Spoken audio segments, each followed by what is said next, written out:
All right, good evening, everyone. This is the Reseller Roundtable. Our podcast also streaming live on YouTube. This is Brian, aka Dr. Denham. And if everybody wants to introduce themselves real quickly. Scott? Yep. Hi, I'm Scott. I'm Dumpster Diver Dad here in Sacramento, and I do Amazon and eBay, really hard on eBay right now. And if you want to follow me on Instagram or YouTube, you can do that. But I go to the bins, I go to outlet stores and garage sales and pick up items to sell on both those platforms. So, thank you. And I'm Kevin from the Thrifting Lounge. And again, I also mainly sell on eBay, Facebook Marketplace, and Mercari. Yep. I'm Andy. I go by eBay Contrarian. I've just started a new YouTube channel. It's the eBay Contrarian if you'd like to subscribe. I'm a full-time eBay reseller, almost all clothing. My specialty is auctions. Contrary to popular opinion, you can do 99-cent auctions in 2021 and be very successful at it. And normally we have Alton, addicted to hustle. He's not with us tonight, feeling a little under the weather, so hopefully you feel better, Alton. All right, so today's agenda, the main thing that we want to do is to go over eBay's quality listing report and share that with our audience. You can find us on Spotify under Reseller Roundtable. And the whole point of that is to help you create better listings to ultimately get better sales. But before we get to that, our first segment, we want to talk about just kind of like the state of the union, what everybody's up to. I guess we'll just go clockwise. Scott, what have you been up to this week?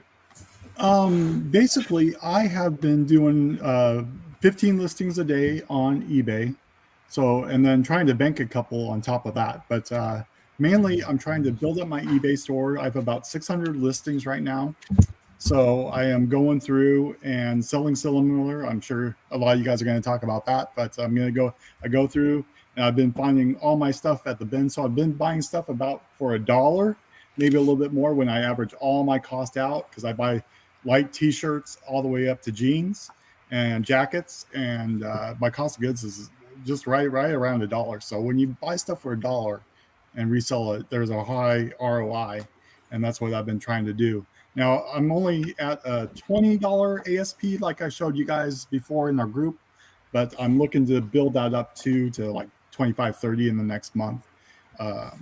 So basically, I've taken a store from July 17th to today and into about $4,000 a month sales, and then $1,000 a week. So I'm really humping with that. Of course, for Amazon, I'm looking for replenishables for Christmas, the candy and stuff like that.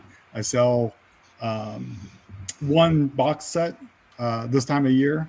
So I'm building those up and going to send those into Amazon here pretty soon. So that's what I'm doing. I'm working on and trying to ship everything out on time and do all that stuff. So I've been absolutely super busy. Fourth quarter has actually come, and it's really the last week or so has been absolutely amazing. We're still trying. Well, I think we finally got caught up to the glitch that we had in June, where our store was down and all of our items were not being able to be found for like almost a month. So we're finally caught up now. And yesterday I sold 13 items. Day before that, 12. Today I have like 9 already. And I am absolutely, I would say the top 2 things coming out of my store right now are blazers, suits, and sport jackets, and jeans. I have no clue why so much in the sport jackets. I think because like 50% of my business is sport jackets and blazers. I just don't understand. I mean, it's wintertime and I'm selling these things through the roof. So yeah, that's what I have going on here. And I'm also cross-posting them on Facebook Marketplace and Mercari. No sales with the blazers on Mercari as of maybe last 2 weeks, but I am selling them on Facebook Marketplace about 2 a week. So no clue why everyone's buying sport jackets right now. maybe I don't know. Maybe the country's finally everyone's starting to open up, but that's what's going on with me. Yep, and I've over the last week I've done about $1,200 in sales. I spent a lot of time sourcing today. I found 3 pairs of salvage jeans, which is always cool to find.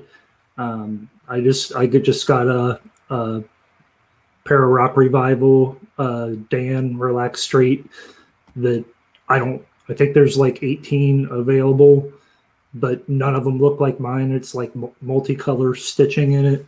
So I listed them for about 100 today. And last week I had a gray pair of vintage Levi's 501s that I sat on because generally I don't have any luck selling them if they're not either blue or black. And I listed it right after we finished last week on Thursday, and like 4 hours later it sold for like $109.95. So that was a cool sale. And then beyond that, I've made 3 videos this week and got them up on YouTube, and one of them got indexed about how to fix slow sales, because one of my specialties is kind of doing keyword research and getting your titles relevant to what the search suggestions are in the search bar. And when you match the two of them up, kind of like some magic happens. You sell quicker, and your listings become more relevant to what people are what eBay thinks is relevant and what people are actually searching for. Okay. This week, each week I like to add 1 listing per day. I started this, I guess, 7 weeks ago at 20 listings per day. This week I'm at 27 listings per day. And sales have been pretty good. I just double checked. Out of the past 9 days, 7 of the 9 days have been over $500. So I'm flirting with what we call reseller nirvana, which is you sell as many as you list daily. I don't hit that every day, but I'm usually fairly close. And that's one of the benefits of having a big store. As far as what's selling, it's not a big surprise, but I'm selling lots of sweaters, jeans, and jackets. And as we're in November, that's nothing. I mean, that's to be expected. I think we didn't plan on talking about this, but we got a good question from Christian. So let's chat about that real quick. We'll just go around the horn. He's asking about promoted listings, and I guess I'll lead off on this one.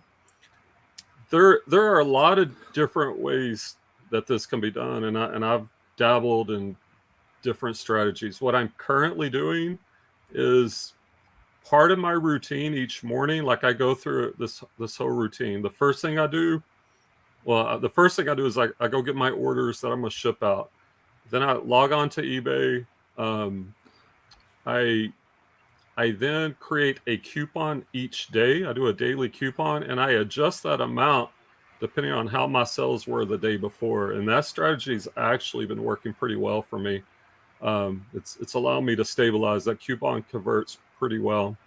Then I check messages from customers, because sometimes somebody will want to cancel an order. You don't want to ship out something that somebody wants to cancel because it's just going to turn into a return anyway. Then I do my promoted listings. And what I currently do is I do not promote a listing for the first month. And my thought is a new listing gets a bump. And so it gets a lot of organic traffic for that. I would say probably that first month anyway. And if it hasn't sold within a month, then I go ahead and promote. And since I'm doing almost all clothing, I promote at 7%. So that's part of my morning routine. I'll promote everything at 7%. That is 1 month or older. And then I send offers to likers, and then I go into the shipping. And after I ship, then I go into listing. But as far as promoted listings, I used to promote across the board, and I was actually promoting at 10%. But I kind of realized I was just giving money away the way I look at it, because a lot of those items will sell without the promoted. So why promote right away is kind of my current thought on it. What about you, Scott? Basically, I've been running between 3 and 5% on my promoted listings. I've been fluctuating all around. I go in and I either raise it a point or lower it a point just to see how that's working. I don't know if it adds anything to it. Just testing it out and going from there. So my cost, like I said, my cost of goods are pretty low, so I can fool around with the percentage a little bit. I know some people do 1%, some people do 2%, 3%, or the suggested, and the suggested is pretty high, 7 to 8 to 9% sometimes on some of the categories, especially the video game category. So I try to keep that low and try to move it around and see if that helps any. But I've just started that, so anywhere between 3 to 5%. Yeah, for me to piggyback off to tail onto your answer, Scott. I tend to think now every time I see it, I feel like once a week the rates on specific niches are just keep going up to the point where it's almost like, man, if it keeps going up, I keep giving more money to eBay, and I don't want to do that because it takes that up from me and my family. Same thing with you guys. So I've been doing a lot of just not even promoting, and I've been seeing the views for the first few days are really low, but they pick up. Like I feel like once they index them, they kind of pick right up. Because if you do a search, specifically, I do sport jackets and blazers. Out of the first, I would say 30 listings, I would say only like maybe 10 are promoted. I think they work it in that way. So promotions get up there, but also non-promoted items are up there. So basically, like everybody has a chance. And I do know eBay, just because they say, I think you told me this yesterday, Brian. Just because they say they promote it, or it was Auction Professor. Just because they promote it doesn't mean they're going to promote it. Just like if you have an item that you list, it doesn't mean that it'll show up in search. They can ghost your items too. So I think they do that to kind of keep it fair with people. But I'll tell you, man, I've been since raising my rate from my usual 3.1 to 5 to 6 around there, and sometimes I'll tap out at 7. I feel like I've been getting a lot more sales, but then it could be because I'm relisting and sell similar and tweaking items that have been there for like I have items that have not been relisted or sold similar in like 2 years. So I think that is the main reason why I'm getting a lot of these sales is because of that sell similar over promote and hire. So because after a long time, it seems like some of your stuff just gets ghosted. So you kind of want to just sell similar, get everything right back up. It refreshes it, that listing for you. But I don't know if you guys notice, I do notice that a lot of the stuff that I list aren't getting many viewers. And I did call eBay about that, and they said that they're putting me on a ticket for that because it is affecting some sellers ever since the fall update. Andy? And yeah, I have been just promoting it whatever the listing template suggests, and but I was making a video earlier to show people how to make their titles relevant to what people are searching and what comes up in the search bar drop down menu. And I was seeing my stuff indexed high up, but it was always the promoted. So I think I'm going to play around with not promoting as I first list and see where they land in the search results, and then start promoting after that. And I can't remember, somebody told me to go onto a Chrome browser and go incognito, and I was still finding my stuff. It may have been a little lower in the search results. So another thing that has anybody else got, because I, between 50 and 70% of what I list is an auction. So I got something from eBay on my phone app where for $3 you could promote an auction listing. And I played around with that on those Tom Ford shirts that I sold last week. And I don't know if I don't think that it really made a difference. But I had a pretty big cushion built into those because, they sell for pretty good money. So that was just kind of weird. It only happened on my phone. It said it says you can promote. It says like I can promote 51 listings right now, and I've got 51 auctions going. So to Craig's point, I think like 90% of my sales, I haven't looked at the exact number, but I think they're all promoted listings that are selling. It seems like I keep on seeing that fee on my reports. So it does seem like they are pushing the promoted over everything else. I think mine are about, it varies from day to day. Probably about 40% organic, 60% promoted. Now here's what I've noticed. If you get a lot of organic sales early in the day, well, actually, if you don't get many organic sales early in the day, what I've noticed is they'll really push that promoted traffic in the evenings, and on those days you'll see a lot more promoted listing traffic sales than regularly. And Kevin, from what I understand, after about 6 months, they will go ahead and suppress your listing. And after listening to Andy's video, I like to run experiments, because if we don't test it, it's really hard to be able to say yes or no. So part of my process each morning is I go through my Otis listings, and I will delist them, fix the titles, the item specifics, check the pricing, and then I had been relisting them. But what I'm going to test, at least for a couple of weeks, is I'm going to push those to auction, and do that a Sunday auction that starts at 6 p.m. Pacific and ends in a week at 6 p.m. the following Sunday. So I'll then be able to get a judge of like how an auction might work. And at the same time, I'm trying to really push those older listings out. Like currently I'm working on listings from December of last year.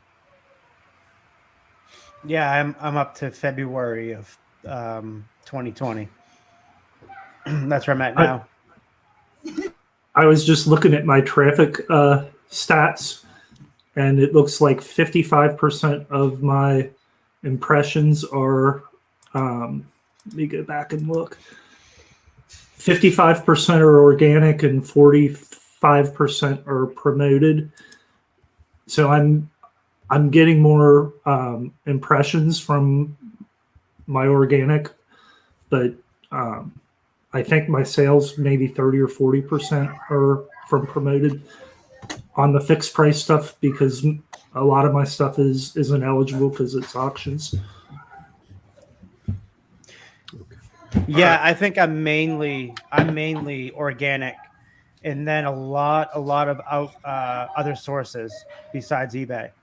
That's what I've noticed for the last month. They say I'm up 99.9% from this time last month to now, outside sources compared to last month. So I don't know what they're doing. All I could think of is I've been using that white background in Photo Room. I think because I know Google likes the white background, and it's not eBay. I guess it's a myth, but it's more like Google likes the white background. All right. So our next topic, we're going to talk about our sales of the week. And I guess I'll go ahead and start here. All right, let's share the screen.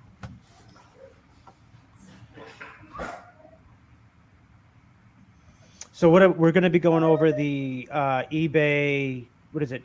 Not traffic. What is it again, Brian? Quality. The eBay quality, report. Mm-hmm. Yeah.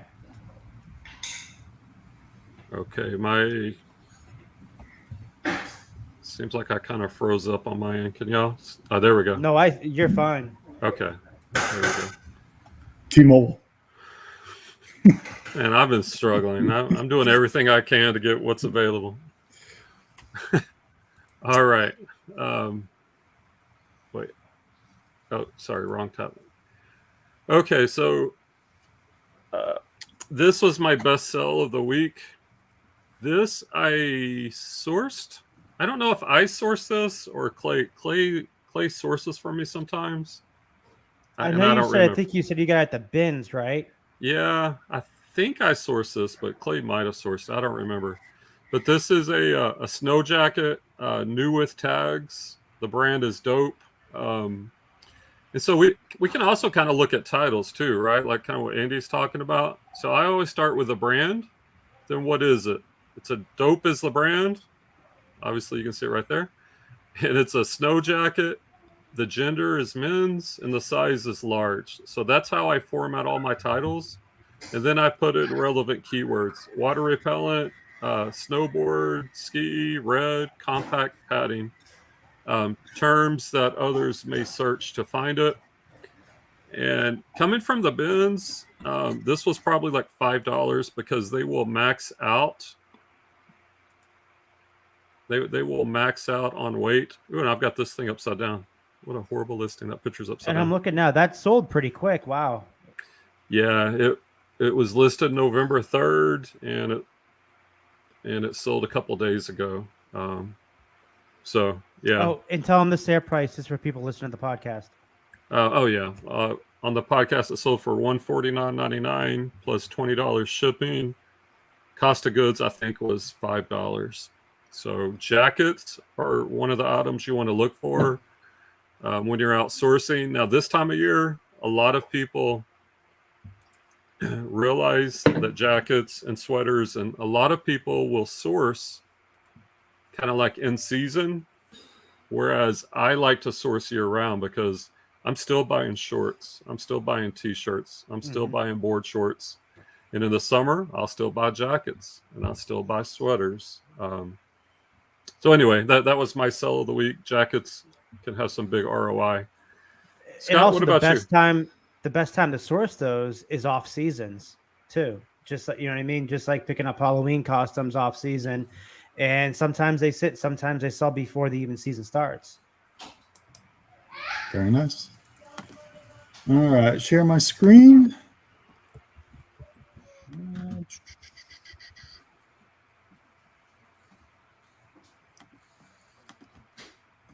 You guys see it yet? No.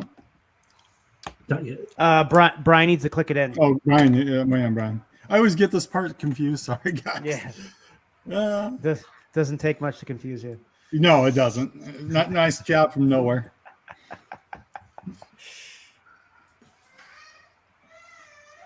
Oh, hold on. Okay, there we go. I think that's mine. Yeah, I don't see one for Scott. Why don't you go, Kevin, and then Here, I'll go come right back now, to yeah. Scott. So I sourced 4 of these at a thrift store that was half off. I always kill it at this thrift store. It's called Community Thrifted in Tampa. I got there really early. I think it was actually the first one in, and it was half off everything that day. Wait, I had Kevin, a coupon. for the podcast, just like you reminded me, could you explain what it is? Yeah, I'm getting into it. So I purchased 4 of these Wilson N Codes tennis rackets. It's a Roger Federer autograph model. So I purchased 4 of them for $10 total with the bag. The bag's not usable, so I'm just going to keep the bag whenever I get extra tennis rackets. And I listed this for $204 because I always run 40% off sales.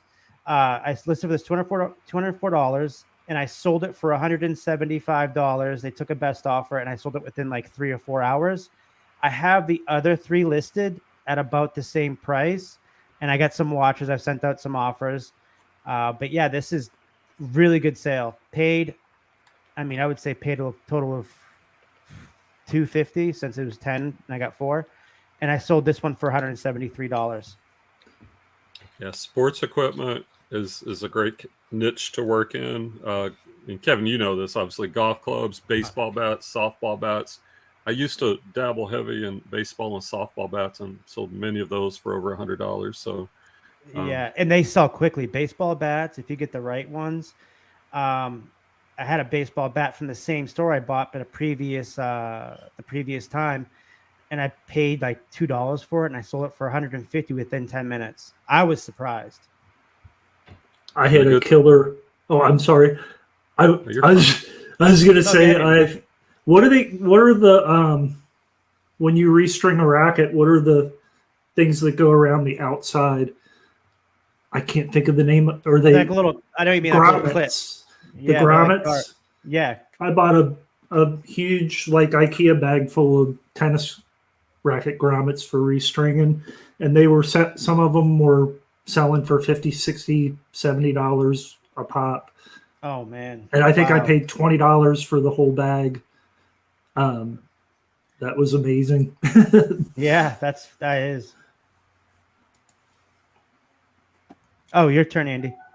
Go ahead, Andy. All right. Yeah, let me get And shares. while he's doing that, Clay, I Ashley Frankenstein the box, and I think it ended up being like the measurements were like 30 because the racket itself was 27 inches, so she did a 30 by 4 by 14, and we made $5 on it for the shipping, so it was like really like 10.90 for the shipping, and we charged them $15.99. Yeah, so yeah, I got a couple of things I wanted to show you. This I had this for over a year, and I listed it right before the show went live last Thursday, and we went through the show, and when it was over, it had already sold. It sold for $109.95 what I listed it for, and I sat on it because generally I've never had any luck selling Levi's that are any color other than blue or black. But when I did my keyword research on this one, I found one that sold at auction for $96. And then, so I was going to run it as a 10-day auction, and then I thought, let me try and list it at 110 and see if I can sell it quick. And it did sell quick. Yeah. Do you have a picture of the tags we can look at, Andy? Sure. Also, how much did you pay for this? So you sold it for $109. How much did you pay? I paid probably between $7 or $8. Nice. Those so are it from was the 80s. Yeah, they're 80s or 90s. 80s with that red wings. Yep. June of 81. See if you see that the 0601. That's going to be June of the 01 is in that case 81 because that previous picture with that red, I call it bat wings. Those are from the 80s. So that's a nice sell right there. Yep, that was that didn't come out real clear, but you could tell too by the pocket rivets can give you an indicator too of the age. And I figured it was either 80s or 90s. And the 90s, just FYI, will have they will have the black paper tag with the black bat wings, whereas the 80s had the red ones. And they would be in the waistband. Well, that picture you showed, yeah, this was was sewn into the leg, into the leg hems. Oh wow, that was a leg. Yep. And then this is another one that I listed it and it sold in days. The reason I bought it was because of the Harbortown golf links, because of that logo. It's poly spandex, and it had the tartan collar. I couldn't really find any similar Sea Pines collection as a brand, but anything that has that Harbortown logo is selling upwards of $50 or more. And I listed it at $69.95, and I sent an offer out of like $44.95 because I didn't really have anything solid to go on. And I paid $5 for it, and turned $5 into $45 in a few days. That's good enough for me. All right, so what's up next? Okay, so next, I guess we'll get to the meat and potatoes, the eBay quality listing report. Thanks for reminding me how hungry I am right now. Right? No barbecue. I'd love to have meat and potatoes. Steaks right are now. waiting for me from the barbecue right now, so this is over. Steak and potatoes. Oh, T-bone, All right. in-bone. So how much did that run you? Like $40? Yeah, Safeway was running a special for $4.99 a pound. So Oh, I think yeah, it's expensive. amazing. So you can find this through the Seller Hub if you go under the Sales tab. I'm sorry, that's the listing sales report. I'm sorry, it's a different report. Performance summary. Yeah, there it is. So this button right here, download listings quality report. And for podcast listeners, this is under the Sellers Hub, under performance, and under download listing quality report. And once you click on that, it will open an Excel tab. And there's lots of information that's very valuable here. So under the summary tab down below, it will show you, let's see, yeah, right here. It'll show you your rank out of eBay sellers, like in each different category that you sell in quite a bit. Like under men's used pants, I'm 353 out of 54,000 sellers. Casual button-down shirts, new ones, which I don't sell a lot of because I don't get a lot of new ones. I'm 1,006 out of 80,000. Let me find one of my betters. Here's a top 100 under men's jeans. Dr. Denim is 99 out of 77,540 sellers, and this is based on gross market value. In other words, like the value of the merchandise that you sell. Let's see if there's anything else. So like the overall sales of your for that category. Yeah, like your total gross amount. And I guess my top category currently is women's jeans used. I'm 72 out of 122,000. Casual button-down shirts, I'm 101 out of 124,000. Like my goals are to be top 10 in a couple of these. But so this gives you the big overview, and everything is green means nothing can be improved. If these are yellow, they will give you things that you can improve. But these niches, see, these are all new. I only sell a handful of these, so I'm not even really going to worry about that. Here, let me move this out of the way. Okay, so down here on the bottom, if you click on the actual niche, it gives you a lot of important information. So this graphic is your buyer funnel. Seller selling in this section, there's 54,000, right?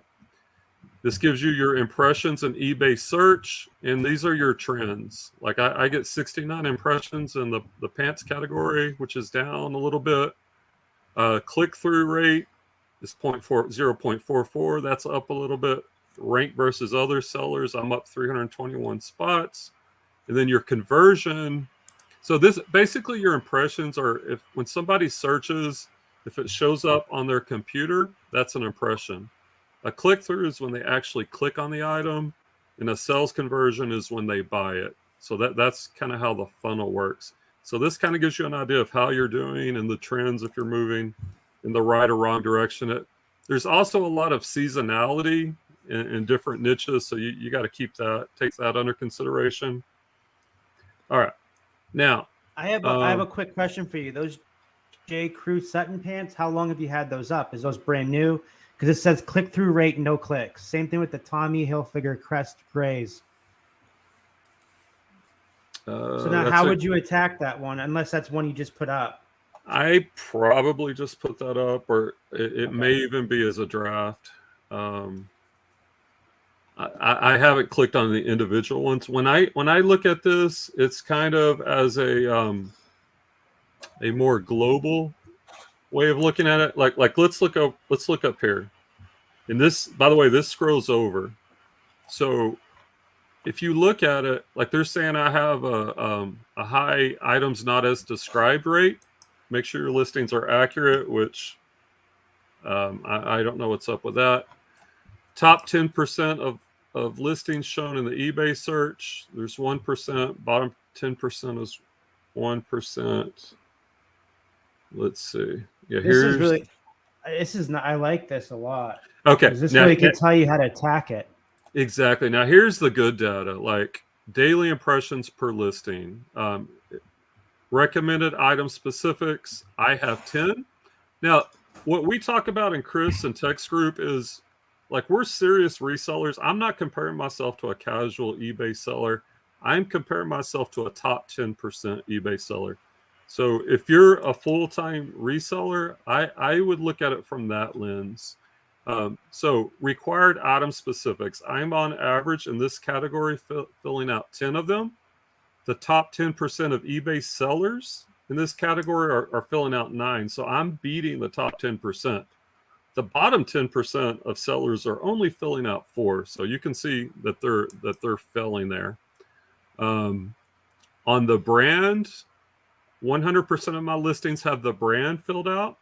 And by the way, these are all like Andy was talking about this. These are the things that eBay is looking at when they are looking at the relevancy and the search results of your listing. So these are the things you want to look at. 100% of my listings in this category have the brand filled out versus the top 10% of eBay sellers have 97% have the brand, that's a layup, right? And 95% of the bottom 10% have that filled out. Let's see, I'm trying to remember how to look at this. The click-through rate, like I'm at 10, the top 10% are at 6. Sales conversion, I rate 10, the top 10% rank 8. I feel like learning this could be a huge asset. That probably is a really underrated tool that resellers don't even probably even look at. Exactly. Now look Clay at this one. Clay's asking, where is that report again? And then can you explain that so people could get to that?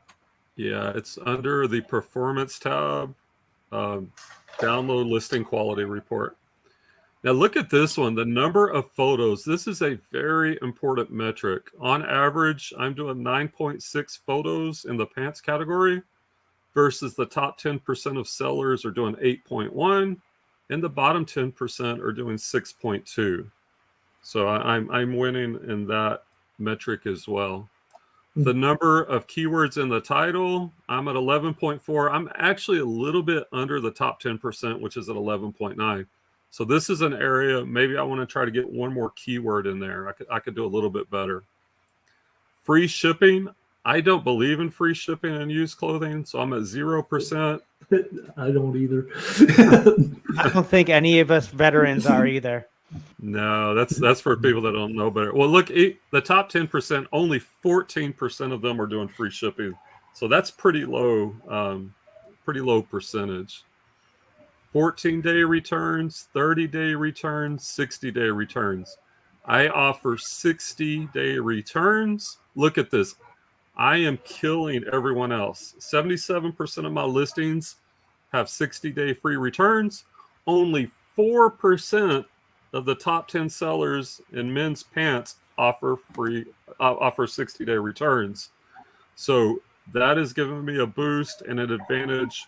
And here's my thought process behind this. If they want to return it, they're going to return it anyway. And if you don't offer free returns, they're going to file even more often a false item not as described, and you're going to have to take the return anyway. So I offer free returns, and most people, if they're going to return it, it's usually within the first couple of weeks.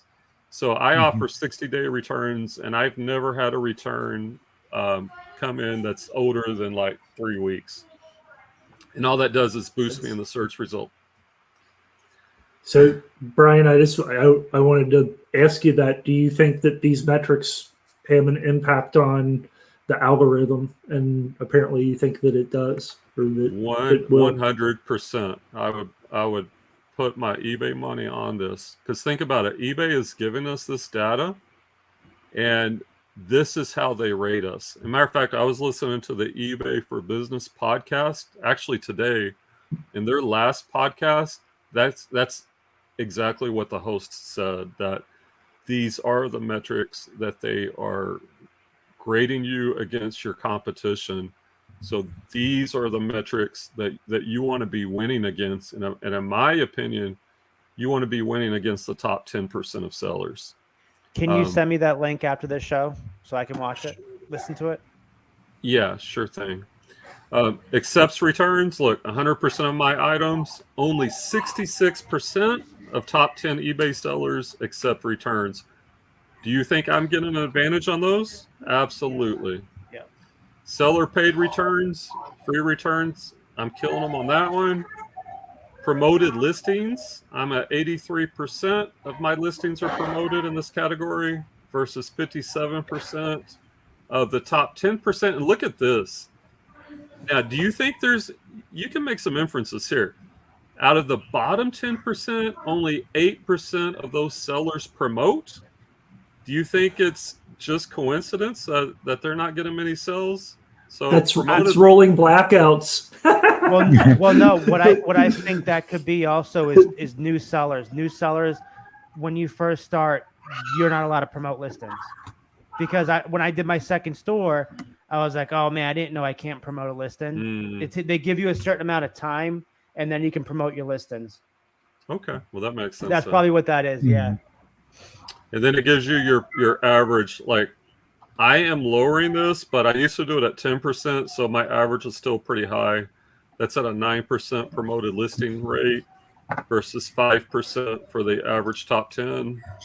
And I think that's how eBay gets their average when when they want you to promote a certain percent. They're like 9%, 8%, 7%. I think they're getting it off that. Look at the actual handling time. The top 10% is what, 2.7, and then like the bottom is 7 point. Imagine buying an item. This is one thing I cannot stand is when you buy an item and then they just sit on the item and they don't send it out for a week. And I'm not sure why it doesn't show my data here. I offer same-day shipping with a cutoff of 6 a.m. Central Time. You could still get the same-day shipping. So my average it's lower than the 2.7. The only reason it would be, it's probably under 1, except for the fact I don't ship out on Saturday, which is not a business day. Yeah. So an order that comes in on Friday would be the longest for an order. Now, I'm not going to go through every niche, but you can do this for each of your categories. Like here's coats and jackets, and it color codes it, which makes it easy for you to look at. I have a question on the best offer. It says it had you at 100% and the competition is not relevant, and I was wondering why that was. Well, the 100% is because all of my listings I accept best offers, because I think like 30 to 40% of my sales are through offers of some form or fashion. Most eBay sellers are looking for a deal. I'm looking to move inventory, so I do that. Now, I don't know why it said not relevant. Maybe there wasn't enough data. And I know that eBay, matter of fact, on the eBay for Business podcast, the host did say that eBay doesn't share all this data. So some of that stuff that says not relevant or not applicable, eBay has it, but for whatever reason, they're not sharing it with us. I'd like to see information on people that just auto decline offers, what that does to them. Yeah, because we talked about that. Yeah, I would not recommend auto decline. Yeah, we have talked about that. I would do auto accept maybe. I do all mine manually, and I do it like at set times throughout the day. And I think that's where really learning your niche and knowing your cost of goods, knowing your expenses, knowing your business model. Like in our group, we talk a lot about fast nickel, slow dime, and I'm not saying there's one way that's necessarily better than another, but for me, I have a fast nickel approach. I know my cost of goods are low, and I can get most of this stuff. It's easily replaceable. You can find it at any thrift store, any garage sale in America. I can sell American Eagle. I can sell Levi's. So I'm not holding out for top dollar unless it is something very unique and very rare, and there's not a lot of competition. And then, yes, I will price it high. Because if you take your money and you sell it and you reinvest it, like if you do those projections, I've seen them, you will make so much more money with that model versus the slow dime and holding out for every penny. If you can churn your seed capital 3 times a month, you're going to make way more money than if you sit on it. And then if you've got 1,000 listings up and your average cost of goods is $5, you got $5,000 tied up. That's just, I've got like a total usually of 150 to 200 listings, but I'm selling 120 to 160 items a month. So I'm not accumulating a backlog of inventory. And if I am, it's because I probably made a mistake in something that I sourced that's just not selling. Yeah, I agree. I like to see Scott's numbers because, I mean, I wonder if he's hitting them nail on the head because he's been getting a lot of sales. And one thing to think about, Brian, it may help him in the future as he grows. Like, he may be ahead of the game than where we were at because we never really had these metrics to look at back when we started our store.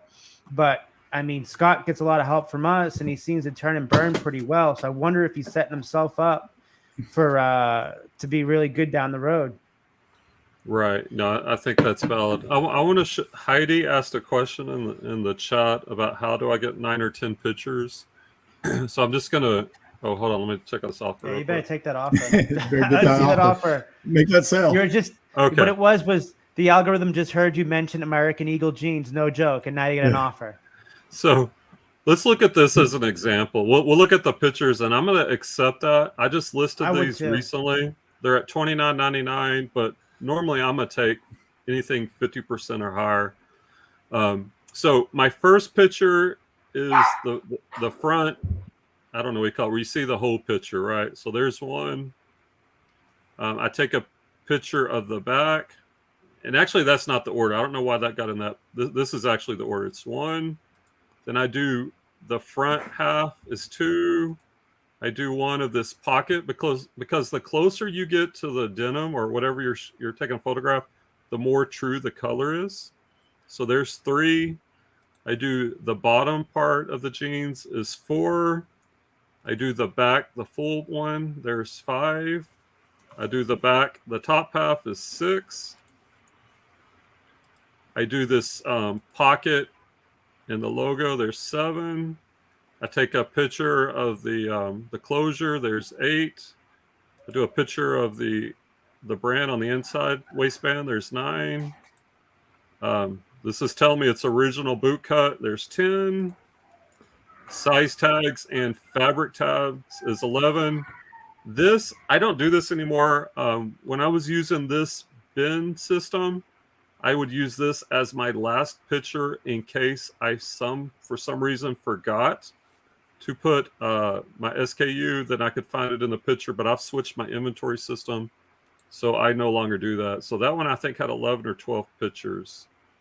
So let me accept this offer real quick, and I'll quit sharing the screen. I always put the measurements now in the pictures, and I still get some customers are like, "What are the measurements?" I'm like, "Dude, they're in the pictures." But no, I do it because that'll also, like you said, it helps you out putting pictures up there. Can I share my screen for a minute, Brian, and I can show her too, because I do a lot of jeans and I've got that many pictures as well. Absolutely.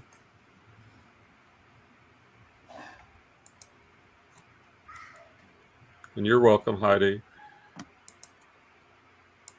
And the more pictures you take, the less likely you are to get a return. And as we just said, the eBay algorithm, as that report shows, prefers that. You're welcome. Okay. How many did I do on this one? So I usually do a V-lay on my jeans as the first picture. And if they're like Rock Revival that have a lot of pocket stitching on the back, I'll put a picture of one of the pockets with the back patch. but then I do a front and a back. I'll do each pocket, the back patch. There's a tag. That's a rivet for Levi's because people will verify age by looking at the inner rivets. And then I had the two of the inner tag. So it's harder when like if I'm selling a polo shirt, like I think I've only got on this 1, 2, 3, 4, 5. Well, I had, because this was new, I could take pictures of the tag, and I took a picture of the logo and the inner tag. It's got an extra button on it. This one had an interesting collar, so I could take some extra pictures of that. But sometimes with the polos and the button-down shirts, I only wind up with like 6 or 7. But I try to have as many pictures as I can possibly have too.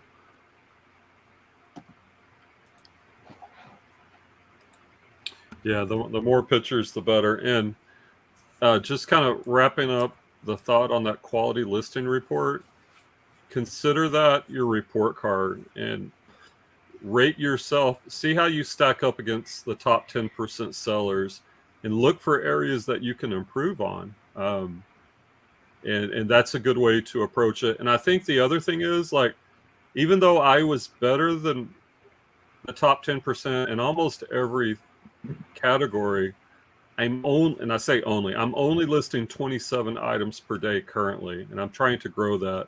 The more you list, the more traffic you get, the more sales you will convert. And my goal, in a year, probably a little bit over a year, I want to be up to 100 listings per day. But I do think if you try to grow too fast, there are a lot of growing pains and you can get into a lot of trouble. Like, you really need to take your time, slow and steady growth. And it depends on what your goals are too. But like, if you want a giant store and you want to make a lot of money, and like Kevin, what you were saying, I think Scott, like, I'm really proud of Scott. Like, of course, he's been killing it on Amazon, and Scott's really knowledgeable, and he's good at jumping in dumpsters. But what was it, about 2 months ago, he decided he wanted to jump on eBay, and he's taking this knowledge from people and from these reports, and he's implementing it, and his sales are growing really rapidly. And that's just anybody out there that's starting, you can definitely grow really quickly, especially your first year, and then it slows down a little bit.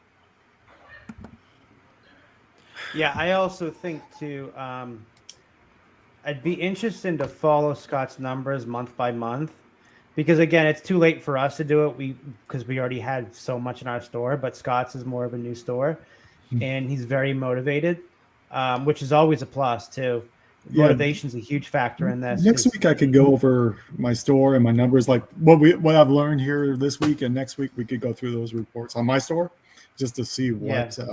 Because I wonder, I'd like to see that, because I wonder what you must be hitting on something well, because I mean your sales are amazing.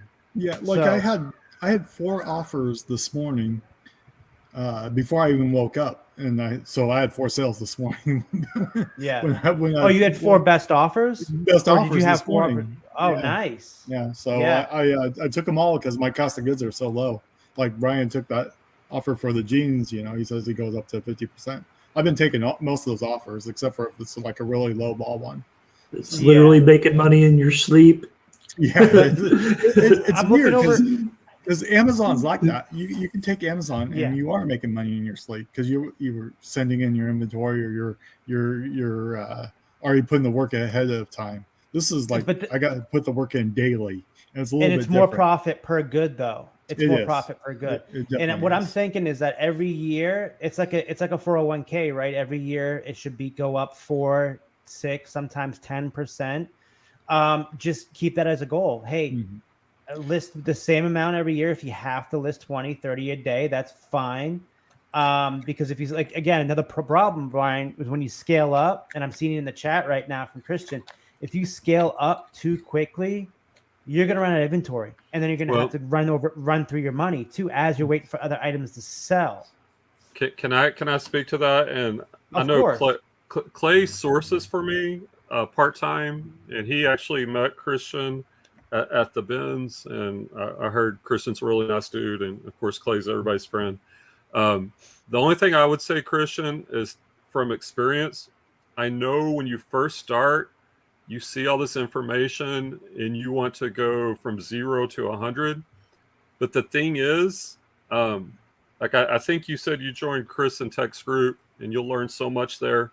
But if you're doing 20 listings a day and you don't have the right title format down and you're not filling out the right item specifics and you haven't figured out pricing yet, before you know it, you're going to have a lot of items in your store that are probably not going to sell, and that you're going to have to be like I am right now, a year from now. Because I when I started close a year ago, I took the shortcut. I went with Cellhound and Hammock, and anybody using Cellhound or Hammock, stop, please stop. They so many of their listings are horrible that are just messed up, and I'm having to spend time now correcting those every day. And if I would have just started slow, 1 a day, 5 a day, learned, spend the time to learn, because I don't think if you're brand new, if you don't know much about clothing, I don't think you would have time to list 20 a day properly, or it's going to take all day, because you're going to have to spend that time researching. Because like Andy and Kevin and Scott's learning, like myself, once you list and sell, like that American Eagle, I didn't have to think twice. I knew exactly what it was. I knew that offer was fair. It was good, because I've sold, dozens, if not hundreds of American Eagles. And so you just got to take the time, like what Tech says this, and in Tech's a man. Slow grow. That's why I only increase 1 extra listing per day per week, because guess what? When you list a lot, then eventually you're going to sell a lot. Well, then you got to ship a lot. Then you've got to be able to source a lot, because all these systems are interconnected.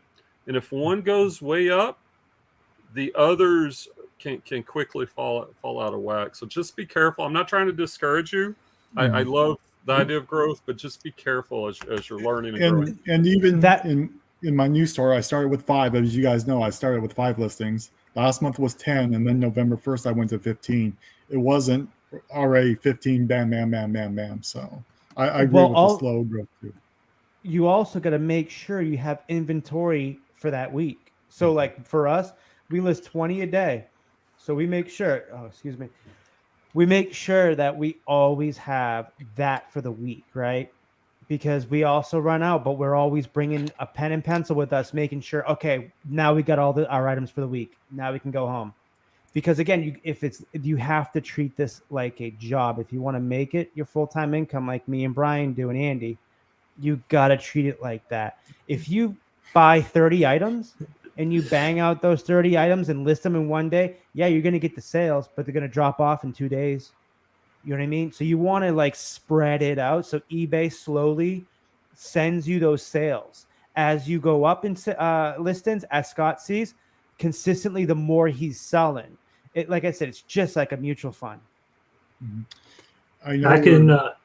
Go ahead, Andy. I just wanted to say, back in 2019, I set up like 75 99-cent auctions to end on one Sunday, and that Monday shipping was like Marine freaking boot camp. I was ready to like fall over and just pass out, because it was, like Brian said, it was too much work too quick, and you got to have a system. Yeah, you have to have systems in place, or you wind up getting in trouble. And now it's 30 or 35 to 40 is my limit for Yep. for auctions, but I wanted to get as many in as I could because there's only 4 Sundays, and I want them to end on Sundays because it's the busiest. It's the busiest day of the week, around 10 o'clock at night on Sunday, and that goes all the way back to the beginning. Really, I had a pair of God, what were they? I think I sold a pair of Rock Revivals that I did a 99-cent auction, and I forgot to put them from 10 days on a Thursday, so they ended on a Thursday, and they wound up selling about where I wanted them to, but I think they probably would have sold for more if they'd went the full 10 days and then went to Sunday. Yeah, but again, it takes experience. You know now what to do differently. Just like me and Brian and Scott. Scott's learning, but me and Brian know what we do differently.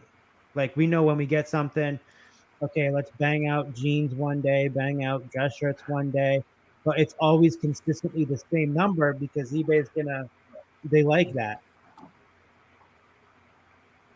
Yeah, absolutely. Yeah, I'll text you that information. Well, Clay, I'll just tell you he has a whole team, and they're anywhere from $2 per item. I think the highest guy he pays is $4 per item.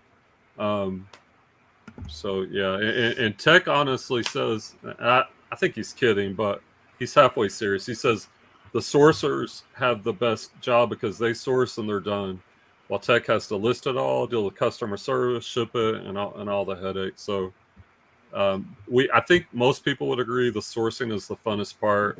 So I think being a sourcer, getting paid a lot, and that's my goal. And I've talked to Clay about this. Like I do have big ambitions. I want to build a big store like Chris and Tech one day, and have sourcers out there making good money and helping me grow the business. Clay All right, needs to I come think- out to Yeah, Sacramento I and mean, start it's really sourcing. nice. It's very nice to be a sorcerer. I'd love to be a sorcerer myself. So he's just go paying ahead. them a couple of bucks above and beyond what he's paying on the actual item to go out and get it for him. Well, Tech is in Florida, and they have lots of rag houses. Tech's in Florida? Mhm. Yeah, I I think think he's it's in Southern. California. That's No. awesome. That's why I keep telling you, man. You need to go to those flea markets out there. I wonder where in Florida he's from. Southern Florida. Yeah, he said I'm it's, like, yeah. He has the people go to the rag houses too. So We have Rag there's a rag house in Vero that I've been wanting to go to. You can go and you can pick once at the end of the month, and it's all vintage t-shirts and stuff. And I just haven't gotten around to doing it. I've just been so busy, or I already have my inventory for the week. But I do, like you said, Brian, I do need to go out to a flea market and say, if you guys source for me, I'll give you an extra $2 per piece, or you buy it for $2, I'll double it, just like you were telling me. I do have a local connection at a flea market near me, and like I buy shirts and jeans from him probably a couple times a month. Like I spent over $1,000 with him at a time, and loaded up the back of the van. So as Chris would say, the longer you do this, sourcing becomes the easier part. But it does no good to source thousands of items if you're not able to list them, inventory them, store them, and ship them. So you've got to have all those systems working in sync. All right, I think we've covered all the main points. Yeah. By the way, guys, if y'all haven't, appreciate it if you hit the like button. If you haven't subscribed to Dr. Denham, go ahead and subscribe. Also, subscribe to Dumpster Diver Dad, the Thrifting Lounge, and Andy, the eBay Contrarian. And just a reminder, we also have a podcast. It's the Reseller Roundtable. It's available on Spotify and other platforms where you can stream audio. Alton does a really good job editing this these rough lives, and actually the podcasts are much cleaner and easier to listen to because he gets rid of a lot of our nonsense, which we have quite a bit of. All right, keeps it to an hour, unlike us. So final thoughts. Any big plans for this weekend? Any final thoughts? We'll go around and then we'll call it a night. Scott? Yeah, I'm excited to garage selling tomorrow. Of course, there's going to be a couple around the area that look pretty good. So hopefully I can source some stuff there. And then also, it's the middle of the month, so I'm looking to build up my listings. I'm still going to start listing hats too, so I'm looking forward to that. But it's it's crazy to think, me sourcing clothing and everything else, because I was anti-clothing for so long. So it's I had a death pile and I had to get through it, and it's sort of changed my mind on it. So it's been good. It's the easiest thing to learn, to sell, to ship, and it's so easy to store it. You can get so much items in just in a bin, as you can see behind Brian. But for me, I'm going to be chilling around the house this week, and I got my inventory probably till next Friday. And I'm going to be trying to do an interview with Linda Bottino. It'll be the second interview I've done with her, because I am going to be venturing the estate sales. I'm going to be, as you guys know, in the past, I have my license as a business for estate sales now. So I'm going to be interviewing her, basically asking her questions that I need to know to really get started with this. My goal is by next year is to do a couple of estate sales a month. Actually, to start, probably one every other month, because it takes a lot of work. But I'm hoping to get a lot of inventory from it and connections, local connections, things like that. So be on the lookout for that episode, that I would say interview on the Thrifting Lounge. Andy? Yep. I did a lot of sourcing today, so I'm going to have a lot of listing going on. And I share my kids every other weekend with my ex-wife, and this will be my off weekend without kids, so I'll be able to get a lot of stuff done as far as that goes. And I bought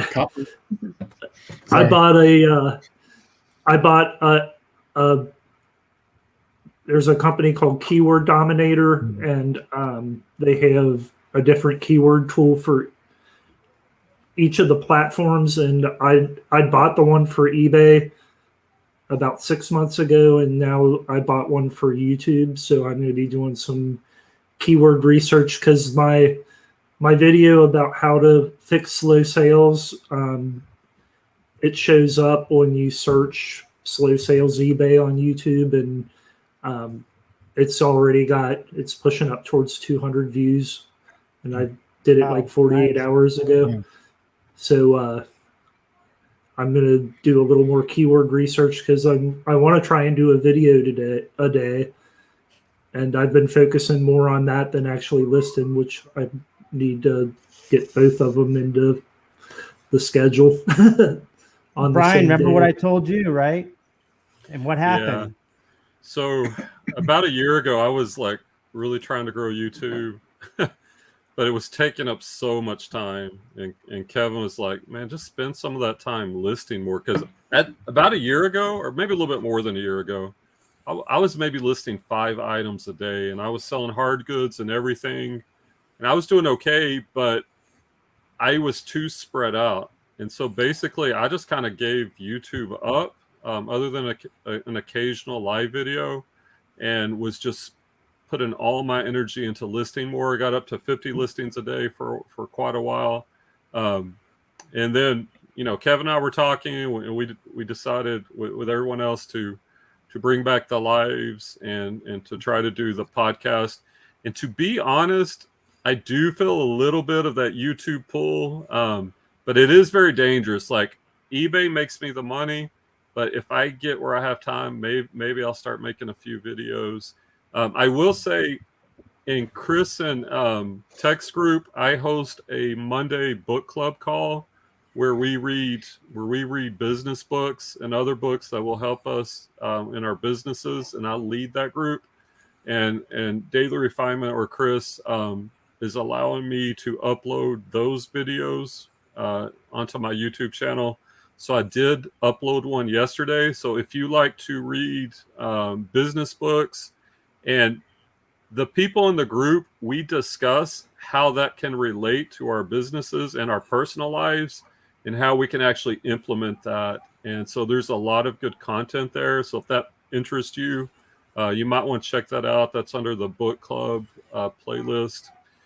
And as far as this week, tomorrow I'm going to get up, go garage selling. I've been going garage selling on Fridays and Saturdays recently, and then supplementing that with the bins and the flea market when I need to, and that's done me pretty good. All right. Well, once again, thanks everybody for coming out tonight. Thanks Scott, Kevin, and Andy for tonight's show. Alton, if you're out there, hope you feel better. Next week, are we going to be on your channel, Scott? Yep, it's my channel, my turn. Unless Andy wants a turn.